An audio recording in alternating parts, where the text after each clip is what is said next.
Hi, Sonia Sab here, and I finally figured out what it was that I forgot.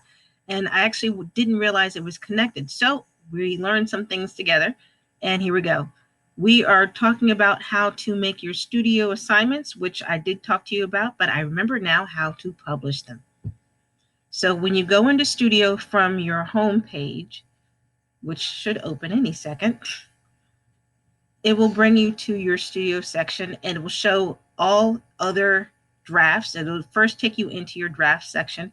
So all the boards that you've ever made will show up here. You can also, if you don't like them open in the big windows, you can also have them as a list. Or if you prefer the windows, you can bring it back to the windows. So you choose the one that you're interested in. This is the last one I made for eclipses for my 6th grade class. And this is how you publish them. Once you've got all the videos laid out, all the pages laid out, all the questions laid out, and if you remember yesterday when I showed it to you, I had not had the questions set up on it because I was still going through what I wanted to keep and what I wanted to get rid of.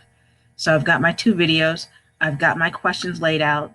It even has a reference to an Edpuzzle that my students should have done before they do the eclipses because I prefer them learning the phases of the moons first.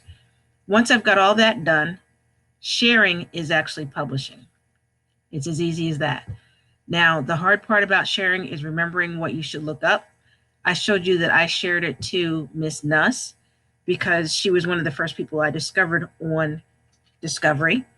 But you can also share it directly to your class. So you see here that I have it shared to 6-1. If I wanted to share it to another class, I just have to remember what I have it signed up as, science. And if I don't want it in 6th grade, I can put 7. And if I put 7 dash, it will come up with 7-1, or my other classes, 7-2, and you'll see that it will switch. Or if for some reason I wanted to share this with 8th grade because they're getting ready for those big old tests, I would just change it to 8th and it will pull up my other class. So I can share this with any of the 5 classes that I've got. And as soon as I share it with them, it is then officially published. So if you notice, yesterday when I had the meeting with you guys, when I went into Studio and I went into my published, the Eclipse one was not on the published list. So here I am back in drafts, my Eclipse board that I was just working with to show you how to publish it. When I go to my published ones, my Eclipse board is now in there now that I've shared it with the 6th grade class.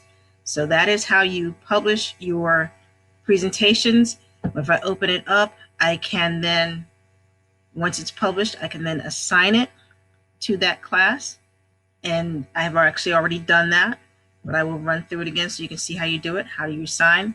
Yes, I want to assign it. It means I can no longer change it. I would have to go back and go to my draft if I wanted to change it. I give it a start date.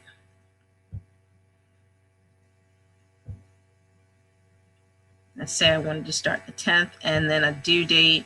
Let's say I wanted to go until next Monday, and then I would select the class that I wanted to be in, and let's say I would put it in for 7th grade, and I would assign it, and it would be fine.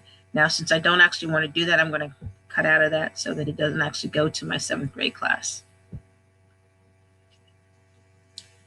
If it does go to your 7th grade class, you can find it and delete it if it goes to a class that you don't want it to, but you would just find it and delete it.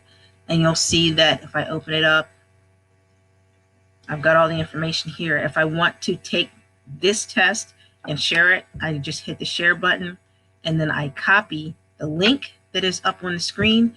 And then I take that link. And if you notice, when I go to my class that I've already posted it, it is already there with the link to my work. So thank you. That is how you get it done.